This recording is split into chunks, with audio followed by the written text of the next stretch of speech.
नमस्कार एवरीवन। जैसा कि हम लोगों को पता है कि आरआरबी रेलवे के लिए पीजीटी, टीजीटी और पीआरटी तीनों के लिए अब नोटिफिकेशन आ भी चुका है हम लोग का। और हम लोग जो है चल रहे हैं अभी प्रोफेशनल एबिलिटी के लिए, जो 50 नंबर का क्वेश्चन है और उसके लिए हम लोग तैयारी कर रहे हैं। और आज जो हम लेकर आ रहे हैं 100 क्वेश्चन लेकर आए हैं education, culture and human value से, जो कि आपका टॉपिक है उसमें एक। और कोशिश करें कि हर एक टॉपिक का कम से कम 1000 क्वेश्चन जो है ना एग्जामिनेशन रूम में जाने के पहले हो जाए, जैसे कि एक स्ट्रॉन्ग पोजीशन में रहे कि 1000 से 85 क्वेश्चन चाहिए ना हमें। तो कोशिश ये है कि मैक्सिमम क्वेश्चन आपको उसमें से टैली हो जाए। तो चलिए लेट नहीं करते हैं, हम लोग अपने काम पे लग जाते हैं। और अगर चैनल पहली बार देख रहे हैं तो लाइक कर लीजिएगा, सब्सक्राइब कर लीजिएगा और दोस्तों के साथ शेयर कीजिएगा। शेयर करने से ज्ञान बढ़ता है। चलिए, एजुकेशन, कल्चर और ह्यूमन वैल्यूज़ का पहला क्वेश्चन जो हमारा है वो है which of the following best defined values. ठीक है, social customs, principles guiding human conduct, political ideology, economic policy. So principle guiding human conduct. तो वैल्यू क्या होता है? वैल्यू जो होता है ना वो एक जो हम लोग के अंदर में जो होता है ना ऑनेस्टी और मतलब कि जो से सोशल इंटरेक्शन जो हम लोग करते हैं, तो वो क्या होता है कि एक सिद्धांत होता है हर एक इंसान का कि हमें किस प्रकार का अपना सोशल ये करना है, जिसमें कि हमारा गुड बिहेवियर होता है, गुड हमारा मॉरल वैल्यूज़ होता है, ये सारी चीज़ें। तो ये कहाँ से आती है? Principal guiding human conduct. आपका जो पर्टिकुलर सिद्धांत होता है ना, जो आप लाइफ में लेके चलते हो, वही आपको गाइड करता है। Value can be broadly classified into cultural and economic, social and political, intrinsic and extrinsic, religious and non religious. तो जो वैल्यू होता है ना वो आपका इंट्रिंसिक और एक्सट्रिंसिक होता है। यानी कि इंट्रिंसिक में क्या हो जाता है? ऑनेस्टी है, ट्रूथ है, एम्पैथी है, सिंपैथी है। और एक्सट्रिंसिक में क्या हो जाता है? एक संपत्ति अर्जित करने का, फिर से एक सोसाइटी में एक मुकाम बनाने का, ये सारी चीज़ क्या कहलाता है? एक्सट्रिंसिक वैल्यू कहलाता है। ठीक है, तो ये सारी चीज़। तो सही आंसर क्या होगा इसका? सी होगा। Which value emphasize fairness and honesty in all action? Aesthetic value, ethical value, social value, cultural value. तो ये कहलाता है कि देखिए दो तरह का है। एस्थेटिक वैल्यू जो होता है ना वो होता है आर्ट, कल्चर, हारमोनी, पीस के लिए। और एथिकल वैल्यू जो होता है वो आपका करता है fairness and honesty in all action. हमारे काम में ऑनेस्टी होनी चाहिए, ईमानदारी होनी चाहिए और फेयरनेस होनी चाहिए और जस्टिस होनी चाहिए, ये सारी चीज़ें हो, इंटीग्रिटी हो, तो ये कहलाता है आपका ethical value. Which of the following is not a moral value? Compassion, integrity, loyalty, profit maximisation.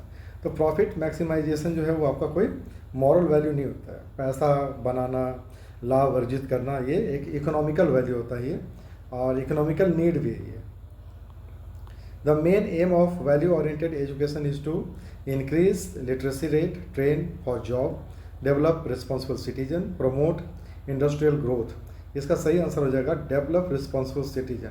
Value oriented education देने का जो मेन पर्पस होता है वो क्या होता है कि हम समाज में एक डेवलप रिस्पॉन्सिबल सिटीजन ये कर रहे हैं, बना रहे हैं स्टूडेंट्स को। तो जो कि क्या करता है, जो मॉरली, सोशली और कल्चरली मतलब कि रिस्पॉन्सिबल होता है हर एक के लिए। विच of the following is an example of aesthetic value? Obedient, beauty in art and music, beauty in art and music, truthfulness and justice. Obedient, truthfulness, justice, ये सब इथिकल होता है। Beauty in art and music aesthetic होता है। ठीक है, जैसे कि हम लोगों ने बताया था ना कि aesthetic value deal with appreciation of beauty, art and harmony in life. A value crisis in society mainly refer to economic decline, confusion and conflict in moral standard, lack of employment, political instability. So value crisis क्या होता है? जब confusion and conflict, ठीक है, in moral standard, जब आपके अंदर में confusion और द्वंद्व माने कि दुविधा और द्वंद्व दोनों चले, तब उसको हम बोलते हैं वैल्यू क्राइसिस, है ना। पैसा गिरा हुआ है, 1 लाख रुपये का नोट बंडल, ठीक है, अब अंदर से ईमानदारी बोलता है नहीं लेना, दूसरे का पैसा है, ठीक है, और ऊपर से बोलता है कि नहीं ले लो यार, कौन देख रहा है। तो ये कहलाता है मॉरल क्राइसिस, यहीं पर आता है। और अंत में क्या होता है, वो उठाने वाला जाने या छोड़ने वाला जाने। तो मॉरल क्राइसिस यहीं पर है। कभी मन करता है उठा के चल दें, कभी मन बोलता नहीं यार मेरा नहीं है, छोड़ दो। तो मॉरल क्राइसिस कहाँ पर आता है? जहाँ पर इंसान फेल हो जाता है ठीक है, और जहाँ पर वो कॉम्प्रोमाइज़ कर लेता है, ठीक है, करप्ट हो जाता है, इंटॉलरेंस हो जाता है, वहाँ पर ये होता है। The best way education can resolve value crisis is by providing vocational training, promoting value based curriculum, emphasizing rote learning, ignoring moral discussion. So इसका हो जाएगा promoting value based curriculum। जब हम अपने कोर्स में इसको जोड़ देंगे, ठीक है, इसको प्रमोट करेंगे वैल्यू बेस्ड एजुकेशन को, तो अपने आप बच्चों में जो है ना वो बचपन से ही honesty, tolerance, cooperation, integrity, peace, ये सब सारी चीज़ें उसको मिलेगी। Culture can be defined as scientific invention, total way of life of people, economic progress, political organization. So culture can be defined as a total way of life of people. यानी कि एक इंसान पूरी जिंदगी जैसे जी रहा है ना, उसको हम लोग बोलते हैं उसका कल्चर। ठीक है, सो culture indicate knowledge, belief, custom, art, moral practice, ठीक है, जो उसके पूरे लाइफ में चलते रहता है। Which of the following is not a characteristics of culture? Learned behavior, dynamic in nature, inherited biologically, shared by member of society. So culture जो होता है ना उसका कौन सा गुण नहीं है, तो इनहेरिटेड बायोलॉजिकली। कल्चर जो होता है ना वो संगत से आता है, ठीक है, वो इनहेरिट नहीं होता है। अच्छा, ऐसा नहीं है कि साधु का बेटा जो है वो हमेशा साधु रहेगा। अगर साधु के बेटे को अगर हम डाकू के साथ में रख दें तो उस बच्चे का बिहेवियर भी उसके जैसा हो जाता है। ठीक है, तो ये क्या होता है, ये कल्चर जो होता है वो कहाँ से आता है, संगत से आता है, वो बायोलॉजिकली इनहेरिट नहीं होता है। The relationship between culture and education can be best describe as education is independent of culture, education transmit and preserve culture, culture has no impact on education, both are unrelated. इसका सही answer क्या हो जाएगा, education transmit and preserve culture. Education क्या करता है, transmit करता है और प्रिजर्व करता है, किस, कल्चर को बचा के रखता है। एक पीढ़ी जो पढ़ी लिखी होती है ना वही कल्चर को बचा करके दूसरी पीढ़ी को सौंप करके जाती है, तो इसी को हम लोग बोलते हैं कल्चर। क्या करता है, एजुकेशन क्या करता है, ट्रांसमिट करता है कल्चरल हेरिटेज को एक पीढ़ी से दूसरी पीढ़ी में। Indian cultural heritage is unique. भारतीय कल्चरल जो हेरिटेज है ना वो यूनिक क्यों है, material prosperity, scientific invention, spiritual and moral foundation, western influence, spiritual and moral foundation. So हमारा जो इंडियन जो कल्चर है ना, इंडियन जो कल्चर है वो आपका जो कल्चरल हेरिटेज है वो स्पिरिचुअल है ज़्यादा, और मॉरल उसका जो फाउंडेशन है ना वो स्पिरिचुअल और मॉरलिटी से ही आया है। तो Indian culture is rooted in spirituality, tolerance, diversity and value like अहिंसा, है ना, ट्रूथ, हार्मोनी। इसलिए ये जो आता है इसका जो बेस है क्वेश्चन के अनुसार यूनिकनेस उसका आता है यही से। Which of the following promotes cultural pluralism, respect for diversity, suppression of minority culture, strict uniformity, denial of differences. So ये आएगा आपका रिस्पेक्ट फॉर डाइवर्सिटी से। यानी कि कल्चरल प्लूरलिज्म कहाँ से आता है, जहाँ पर विविधताएँ हैं, कल्चरल विविधताएँ। तो कल्चरल विविधता कहाँ से आती है, यहाँ पर डाइवर्सिटी को जब हम रिस्पेक्ट करें। डाइवर्सिटी का मतलब क्या होता है, विविधता, अलग अलग कल्चर हैं, अलग अलग भाषा है, अलग अलग धर्म है, अलग अलग रिलीजियस है, उन सब को अगर हम रिस्पेक्ट की नज़र से देखते हैं और एक समान दृष्टि से उसको हम लोग ये करते हैं, एक्सेप्ट करते हैं, तो क्या कहलाता है आपके पास, कल्चरल प्लूरलिज्म कहलाता है। The term cultural lag refer to backwardness in technology, delay in adopting social value to technological changes, religious conservatism, lack of cultural pride. So cultural lag कब आता है, जब delay in adopting social value to technological changes। यानी कि cultural lag कब आएगा, जब material culture ज़्यादा effective हो जाता है, प्रभावी हो जाता है, कब, non material कल्चर पर। तो मटेरियल कल्चर क्या होता है, टेक्नोलॉजी, मोबाइल है, सोशल मीडिया है, वो ज़्यादा हावी हो गया है आजकल। आप देखते नहीं, जैसे महाकुंभ में जा रहे हैं नहाने के लिए, और उसके पहले जो है ना ट्रेन का शीशा, सीट उट सब फाड़ फोड़ करके रख देते हैं, है ना, लोगों को परेशान कर देते हैं। कहे भाई अभी जितना पाप करना है कर लो, उसका वजह चार की जगह पर 5-6 डुबकी और मार लेंगे, सारा पाप धुल जाएगा। तो ये सब क्या हो गया, ये हो गया कि टेक्नोलॉजी इतना हावी हो गया है ना कि उसको लगता है कि कुंभ में नहाएंगे ना तो सारा पाप धुल जाएगा। और इधर जो पाप कर रहे हैं अनगिनत, रास्ता में आते आते उसका कोई हिसाब किताब वो नहीं रहता। तो क्या होता है, टेक्नोलॉजी हावी है, जो सोशल मीडिया दिखा रहा है उसके पीछे भाग रहे हैं। तो इसमें क्या होता है, जो नॉन मटेरियल कल्चर है ना, उनका अपना बिलीफ, आस्था, धर्म, है ना, ऑनेस्टी, वो सब कहीं ना कहीं पर गायब हो जाते हैं। इसी को हम लोग बोलते हैं cultural leg. An example of cultural lag in India is use of social media, acceptance of gender equality after modernization, agricultural practice, love for festival. So acceptance of gender equality after modernization, ये cultural lag का एक example. So despite of technological advancement, social attitudes towards gender role lagged, showing cultural lag. अच्छा, अब technology इतना अच्छा हो गया है, हम लोग 21st सेंचुरी में चले आए हैं, टेक्नोलॉजी यूज़ कर रहे हैं, इतना सारा हम लोग डेवलपमेंट कर चुके हैं, लेकिन फिर भी अभी क्या हो रहा है, जेंडर वाइसनेस है ही, कहीं ना कहीं अभी भी महिलाएं जो हैं बहुत पीछे हैं। तो ये सब क्या कहलाता है, ये सब कल्चरल लेग है, प्रथा है हमारे कि हमारे यहाँ स्त्रियाँ काम नहीं करती हैं, ये सब क्या होता है, कल्चरल लेग कहलाता है, अभी भी है, बहुत सारे स्टेट हैं ऐसे। Cultural conflict mainly arises when one culture dominates another, cultures respect each other, traditions are followed, society is homogeneous. So cultural conflict कब आता है, जब one cultures dominate another culture, जब एक कल्चर दबाना चाहता है किसी दूसरे कल्चर को, तो कल्चरल कॉन्फ्लिक्ट आ जाता है।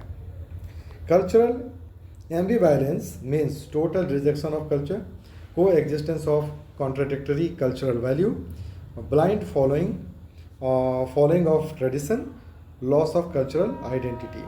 तो ये क्या होता है, coexistence of contradictory cultural value, इसी को हम बोलते हैं एम्बिवैलेंस, जहाँ पर अलग अलग जो कल्चर है वो आपका एक साथ एग्जिस्ट करता है, mixed culture. Tolerance in culture implies blind acceptance of all tradition, respect and acceptance of diversity, indifference towards other cultural superiority. So tolerance in culture, respect and acceptance of diversity.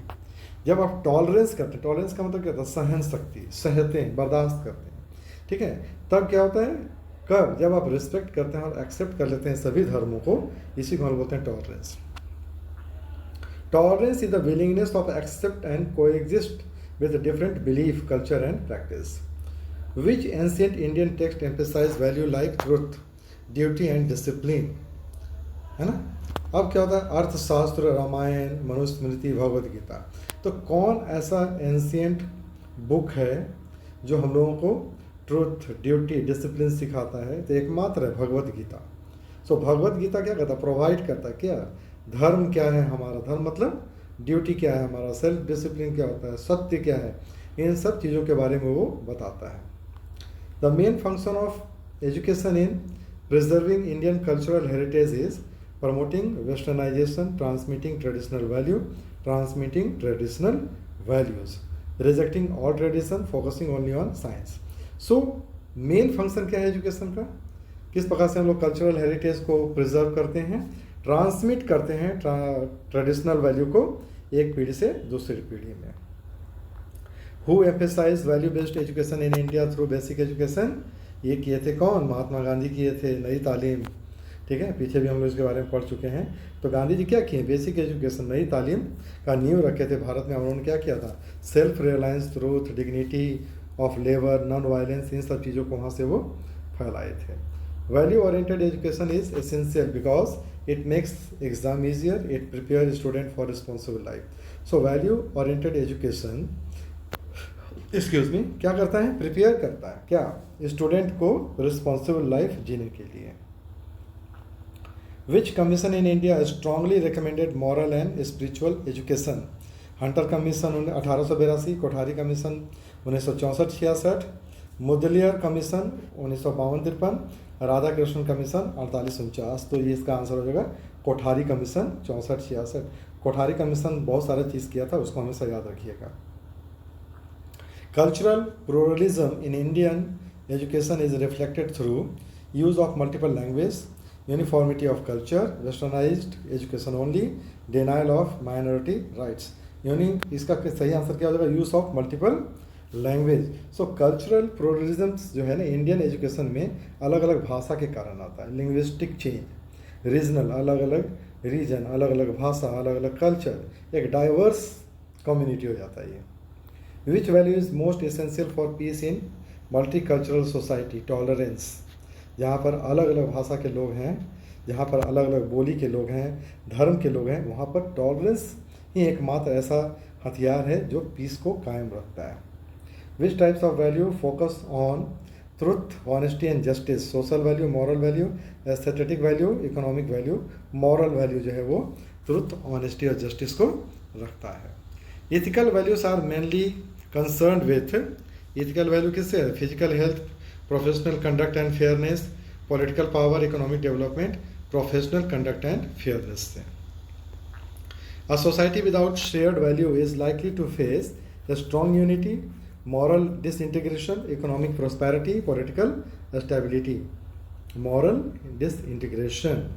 तो ये क्या होता है? Society without share value is likely to face, क्या करता है ये face? Moral disintegration को फेस करता है। एब्सेंस ऑफ कॉमन वैल्यू, ठीक है, लीड टू करप्शन, है ना, सेल्फिशनेस बढ़ जाता है। Value crisis in education is reflected by overemphasis on marks and competition, teaching of moral value, respect for diversity, character building, overemphasis on marks and competition। तो crisis, value crisis कब आता है? जब हम लोग केवल मार्क्स पर फोकस कर देते हैं, परीक्षा पास करने पर फोकस कर देते हैं। आप देख लो ना भाई कि एक एक क्वेश्चन बिक रहा है 15 लाख 20 लाख में, ये सब क्या है? वैल्यू क्राइसिस है। केवल हमको नौकरी लेना है, पढ़े लिखे हों या न हो उससे कोई फर्क नहीं पड़ता है, बस हमको नौकरी चाहिए, नौकरी दे दो, बाद में फिर हम संभाल लेंगे कैसे करना है जो, ठीक है। Which of the following is an example of social value? Truthfulness, beauty in art, respect for elders, self control. Respect for elders ये क्या कहलाता है? सोशल वैल्यू है। Social value guide interaction in society, like, respect, cooperation and harmony. Which institution play the primary role in transmission of culture? सबसे पहला primary role कौन होता है? फैमिली का होता है। फैमिली क्या करता है? फैमिली एक ऐसा सोसाइटी होता है जहाँ पर बच्चों को प्राइमरी सिखाया जाता है, वैल्यू, एथिक्स वगैरह सब कुछ सिखाया जाता है। Which one is the material aspect of culture? Technology, belief, language, tradition. Material aspect क्या है? Technology. So material culture includes tangible things like tools, machine and physical object. Non material culture include roads and building, artifacts, value and belief, machines, value and belief. तो material से समझ में आता है ना भौतिक चीज़, और नॉन मटेरियल का मतलब होता है जो भौतिक नहीं है ना। Who said education is a dynamic side of culture? Dewey ने कहा था, ब्रूवेचर ने कहा था, गांधी जी ने कहा था, विवेकानंद ने कहा था। तो education is the dynamic side of culture, ये किसने कहा था? ब्रूवेचर ने कहा था। तो according to Brubacher, education brings cultural values into action and adopt culture to new conditions. तो याद रखिएगा ब्रूवेचर का नाम। Which of the following reflect Indian cultural heritage? Caste discrimination, religious intolerance, unity in diversity, political rivalry. इसका सही answer क्या होता है? Unity in diversity. और एक्सप्लेनेशन पढ़ लीजिएगा, इसमें कोई दिक्कत नहीं है। और इसीलिए मैं बहुत धीरे धीरे चल रहा हूँ कि आप लोग को अगर ज़रूरत पड़े ना तो आप धीरे धीरे आप नोट्स को भी पूरा पढ़ सकते हैं। The concept of Sarvadharma Sambhav in Indian cultural emphasis superiority of one religion, equality of tolerance of all religions, denial of religious practice, western secularism। so सर्व धर्म संभाव ये क्या था? equality and tolerance of all religions, ठीक है। which of the following is not part of cultural pluralism? multilingualism, multi-religious practice, regional diversity, strict cultural uniformity। strict cultural uniformity। Cultural lag is problems because it ensures social unity, it creates imbalance between technology and values, it promotes traditional harmony, it avoids cultural conflict। so it creates imbalance between technology and value। Technology और value के बीच में क्या होता है? Imbalance, असंतुलन होता है, तब जाकर के कल्चरल लेग पैदा हो जाता है। Example of cultural conflict in education is disagreement over teaching evolution versus religious belief, celebration of festival in school, learning multiple languages, practicing democracy in classroom। so cultural conflict in education कैसे आता है? क्या इसका example है? disagreement over teaching evolution versus religious belief। तो जब scientific और religious value clash करता है ना तब ये आता है। Which of the following best example cultural imbalance का? Loving and criticising tradition at the same time, blind following of custom, complete rejection of culture, politically instability. इसका सही आंसर क्या हो जाएगा? Loving and criticising tradition at the same times. आप प्यार भी करते हो, मान भी रहे हो और क्रिटिसाइज भी कर रहे हो, तो इसी को हम बोलते हैं cultural ambivalence. Which value is essential for maintaining democracy in society? Aggregation, tolerance, corruption, inequality. तो कौन होता है मेंटेन करने के लिए? डेमोक्रेसी को मेंटेन कौन करता है?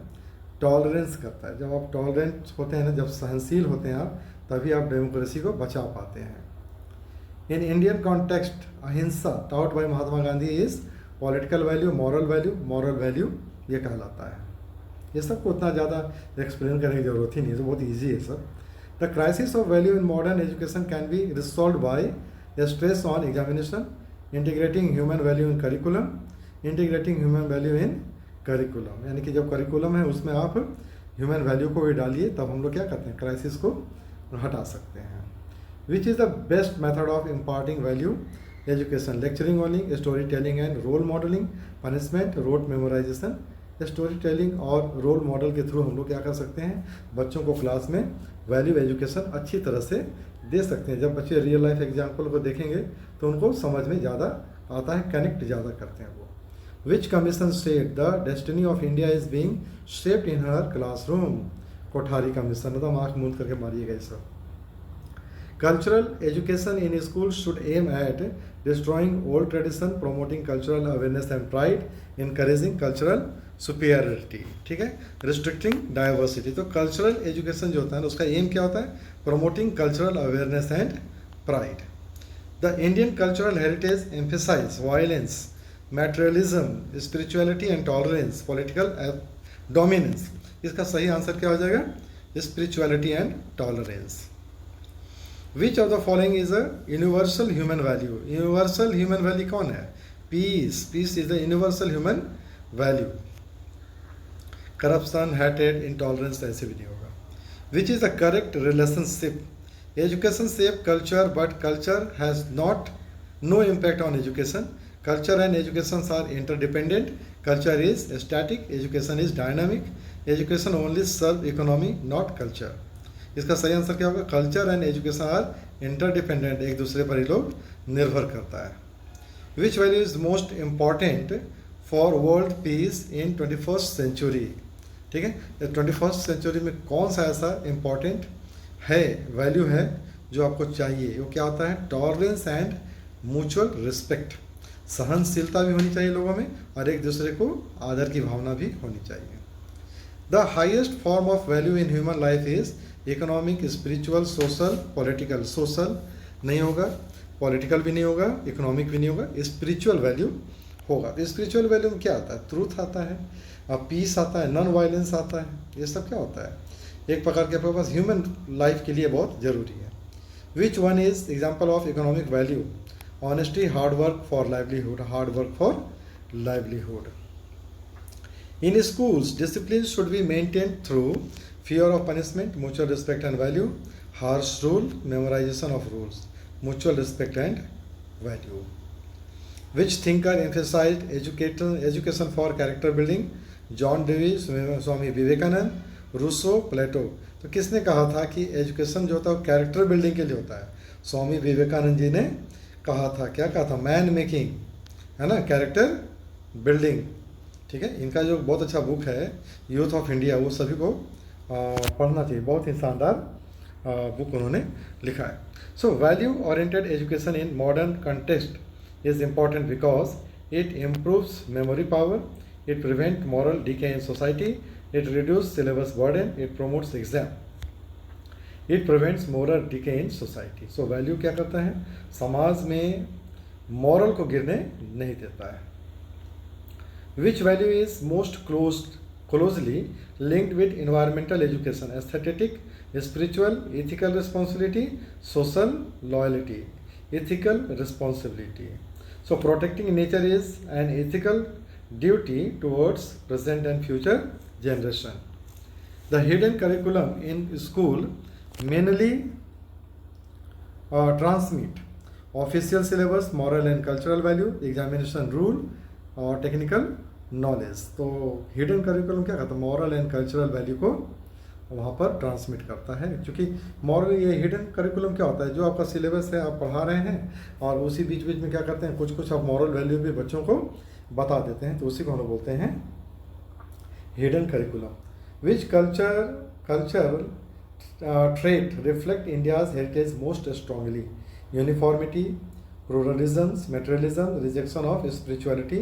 pluralism जो होता है ना, वो क्या करता है, marked by heritage। Indian heritage होता है वो प्लूरलिज्म में होता है। उसमें क्या होता है, अलग अलग धर्म, भाषा, सभी के डाइवर्स रिलीजन रहता है, लैंग्वेज रहता है, ट्रेडिशन रहता है, एक साथ सबको एग्जिस्ट होता है, यानी कि एक साथ सब रहता है। Cultural leg occurs when social value changes faster than technology. Technology advance faster than value. अब वैल्यू से ज़्यादा टेक्नोलॉजी अगर एडवांस हो जाता है तो क्या आता है, कल्चरल लेग आता है। देखते हैं ना, मंदिर में भी आजकल सब जाते हैं ना, तो मोबाइल बगल में एक बार देख के स्टेटस चेक कर लेता है, उधर आरती हो रहा है और इधर पॉकेट से निकाल करके चुपके चुपके स्टेटस चेक हो रहा है। क्या हो रहा है, टेक्नोलॉजी हावी हो गया है आपके मॉरल वैल्यू पर। Which is an example of value education through co curricular activities. ठीक है, सिंगिंग पैट्रियोटिक सॉन्ग और taking exam, learning arithmetics, memorizing facts. So which is an example of value education.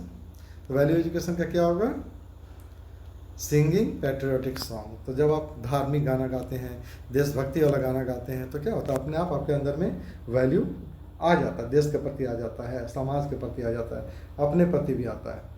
Which type of value promote social unity. Social unity को कौन promote कर रहा है, individualistic value, social value, economic value, scientific value.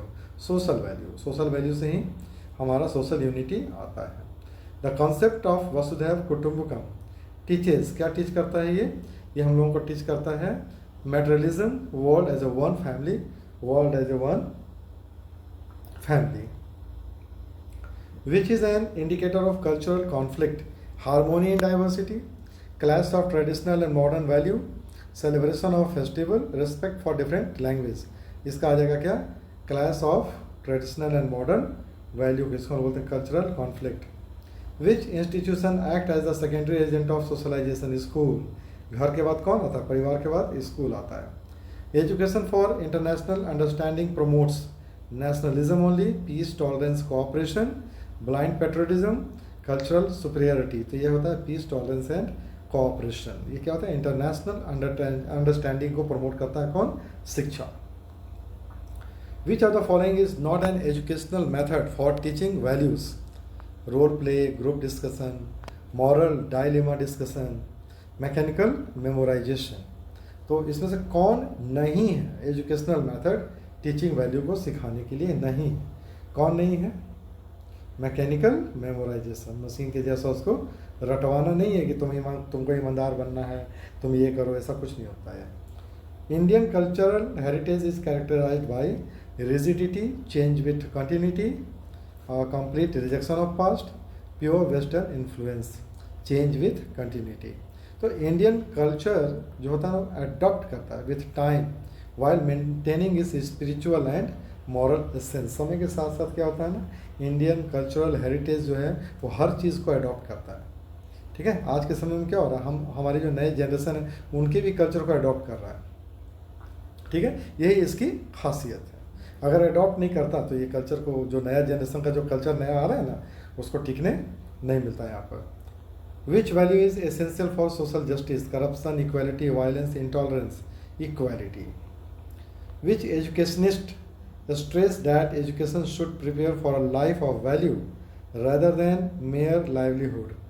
ठीक है, ये किसने कहा था, गांधी जी ने कहा था कि हम लोगों जो एजुकेशन क्या कहता है, शुड प्रिपेयर, एजुकेशन को चाहिए कि वो प्रिपेयर करे लाइफ ऑफ वैल्यू, यानी कि ज़िंदगी में जो आपका वैल्यू है ना, उसके लिए, कैरेक्टर के लिए, अपने कैरेक्टर के लिए, ठीक है, अपने एथिक्स के लिए, ना कि जिंदा रहने के लिए और पैसा कमाने के लिए। Which of the following is an ethical value for teachers? Favoritism, integrity and fairness, discrimination, corruption। एकदम चारों में से क्लियर है answer, integrity and fairness। Education can prevent cultural conflict by promoting intolerance, encouraging intercultural understanding, ignoring diversity, imposing one culture, encouraging intercultural understanding. Which is the ultimate goal of value education? Getting job, development of responsible citizenship. इसका सही answer क्या होगा? Development of responsible citizenship ही एक ultimate goal होता है value education देने का. Which of this value is promoted through community service in school? Selfishness, cooperation and empathy, aggression और competition, cooperation and empathy. एक दूसरे का सहयोग और एम्पैथी और सिंपैथी में क्या अंतर होता है कि सिंपैथी जो होता है सहानुभूति होता है, बस किसी का दुख दर्द है तो सहानुभूति जता दिए, और एम्पैथी क्या होता है? किसी के दुख दर्द में शामिल होकर के उसके दुख दर्द को महसूस करना, वो एम्पैथी कहलाता है. ठीक है. तो सोशल सर्विस एक्टिविटीज़ नर्चर क्या करता है? Empathy, cooperation and responsibility. The concept of tolerance is most needed in homogeneous society, multicultural society, isolated society, economical society. तो ये किसके लिए है concept of tolerance? Concept of tolerance होता है मल्टीकल्चरल सोसाइटी के लिए, जहाँ पर अलग अलग कल्चर के लोग रहते हैं. Which one is the best example of cultural एम्बिवैलेंस?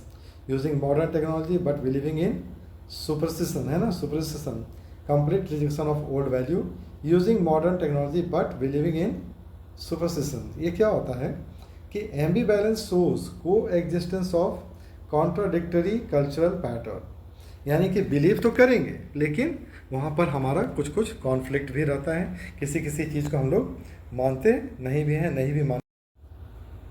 तो नेक्स्ट क्या था? विच value is essential for environmental sustainability. तो कौन सा वैल्यू जो है वो एनवायरमेंटल सस्टेनेबिलिटी के लिए मतलब कि बहुत ज़रूरी होता है.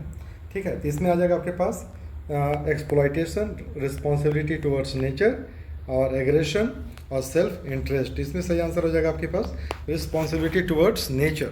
सो एथिकल और सोशल रिस्पॉन्सिबिलिटी जो होता है ना, वो इंश्योर करता है सस्टेनेबिलिटी और सस्टेनेबल यूज़ ऑफ इन्वायरमेंट का रिसोर्स, इन्वायरमेंटल रिसोर्स. आप देख नहीं रहे आजकल क्या हो रहा है, जो मतलब पानी जो है ना, वो बारिश क्या बोल रहा है कि पूरा जंगल काट करके होटल बनाए थे ना पहाड़ पर, और तुम अब सब तुम्हारा घर पूरा लपेट के लेके जाएंगे सीधे नीचे.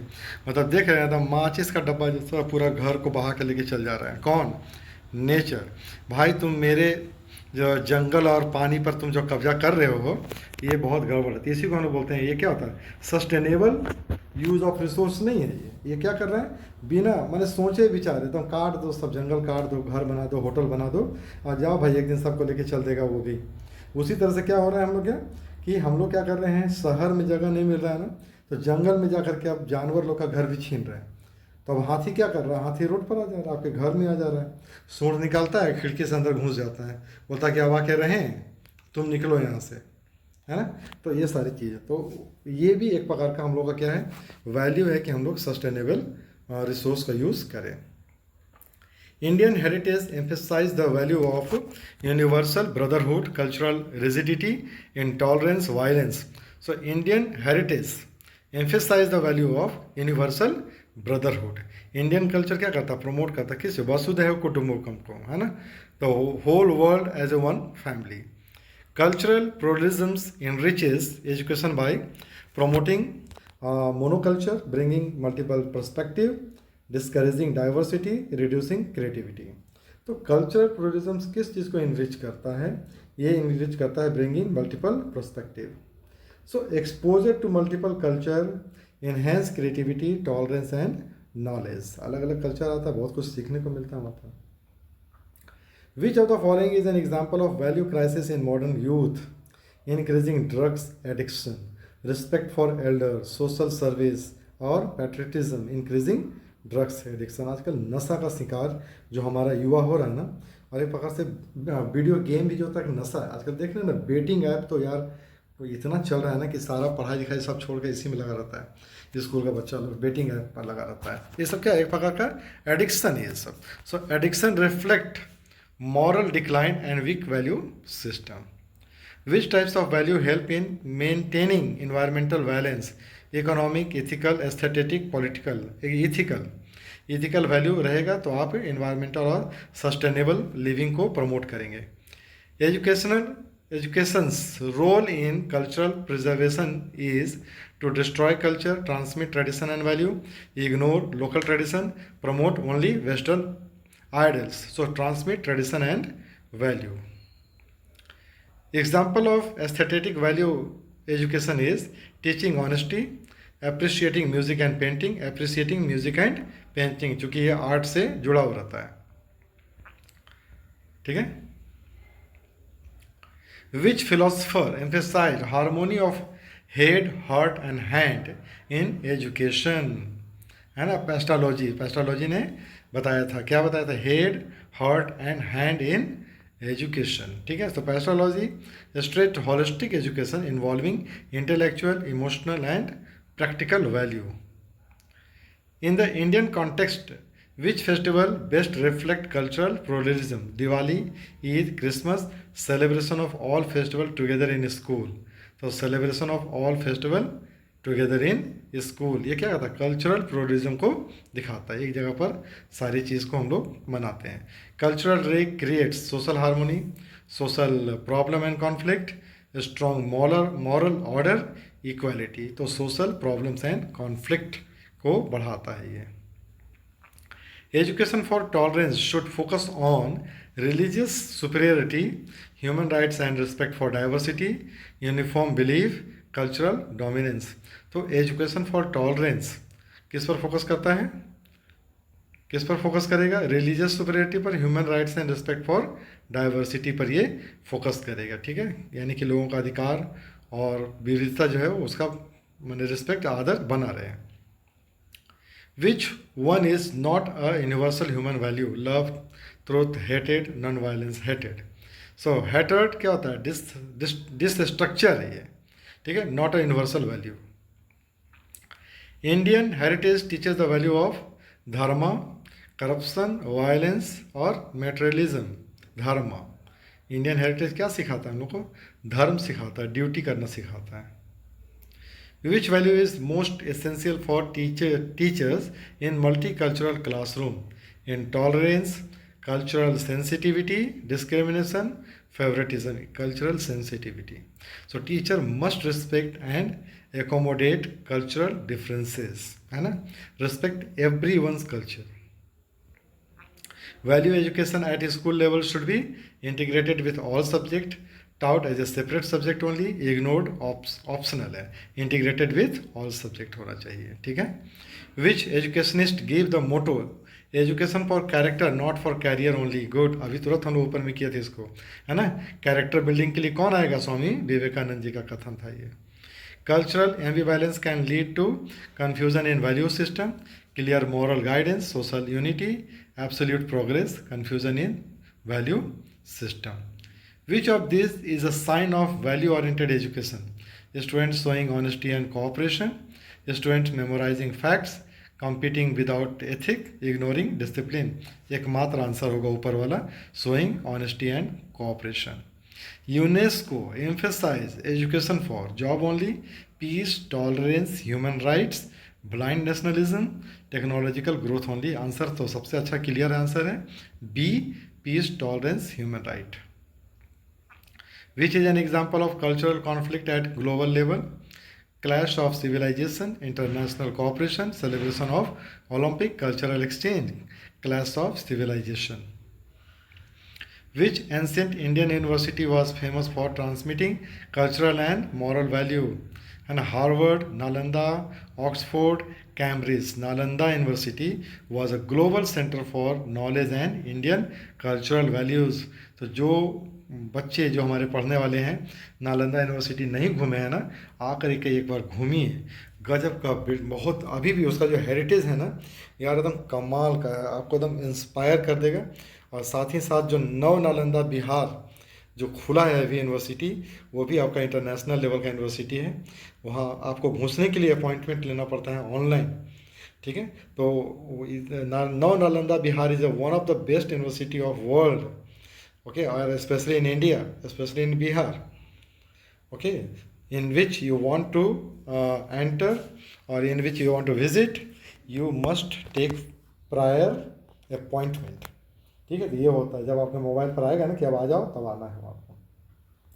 Cultural pluralisms strengthen social harmony and tolerance, intolerance, division of society, superiority of one culture. तो कल्चरल प्लुरलिज्म किस चीज़ को करता है? सोशल हार्मोनी एंड टॉलरेंस को करता है. Which of the following is a method to teach value in classroom?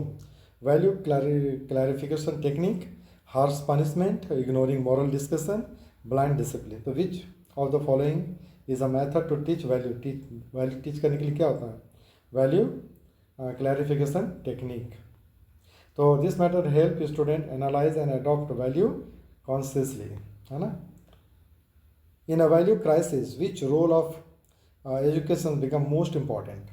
Transmission of information, moral development and social guidance, job oriented training, political propaganda. Moral development and social guidance.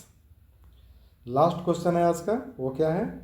The ultimate aim of education in contest of value and culture is character formation and social harmony, economic development only, competition and marks, blind imitation of other. तो इसका सही answer हो जाएगा character formation and social harmony. So education should develop integrated personalities with moral strength and respect for cultural heritage. तो अलग अलग जो cultural heritage है उसका रिस्पेक्ट करके ही वहाँ पर इसको माने उसका जो मेन एम होता है एजुकेशन का, ठीक है, वैल्यू और कल्चर के कॉन्टेस्ट में वो यही होता है कि हम लोग कैरेक्टर फॉर्मेशन करें. आज का जो क्लास था वो मेरे लिए बहुत ज़्यादा डिफ़िकल्ट था क्योंकि पावर कट इतना ज़्यादा हो रहा था ना कि बहुत ज़्यादा हो रहा था, बहुत पावर कट बहुत ज़्यादा हो रहा था. सो बहुत ज़्यादा मुश्किल हुआ, लेकिन चलिए ठीक है, आज का भी 100 क्वेश्चन हो गया है और मुझे लगता है कि आप लोगों को बहुत ज़्यादा हेल्प करेगा. सो प्लीज़ आप लोग इसको देखिए, आराम से देखिए और यकीन मानिए क्वेश्चन आपका इसी में से आएगा और कहीं से नहीं आएगा. ये मेरा बिलीफ है, बिलीफ क्या, मेरा अनुभव है, एक्सपीरियंस है इतने दिनों का. जो इसमें से सारा क्वेश्चन आपका आएगा, बहुत अच्छा आएगा, आपको लगेगा अच्छा. ठीक है, तो चलिए आज के लिए बस इतना ही और आप लोग पढ़ते रहिए, एकदम अपना प्रैक्टिस जारी रखिए. और बात के लिए बस इतने ही. चैनल को लाइक कर लीजिएगा, सब्सक्राइब कर लीजिएगा, शेयर कीजिए अपने दोस्तों के साथ में. तब तक के लिए बहुत बहुत धन्यवाद. शुभ रात्रि, शब्बा खैर, गुड नाइट.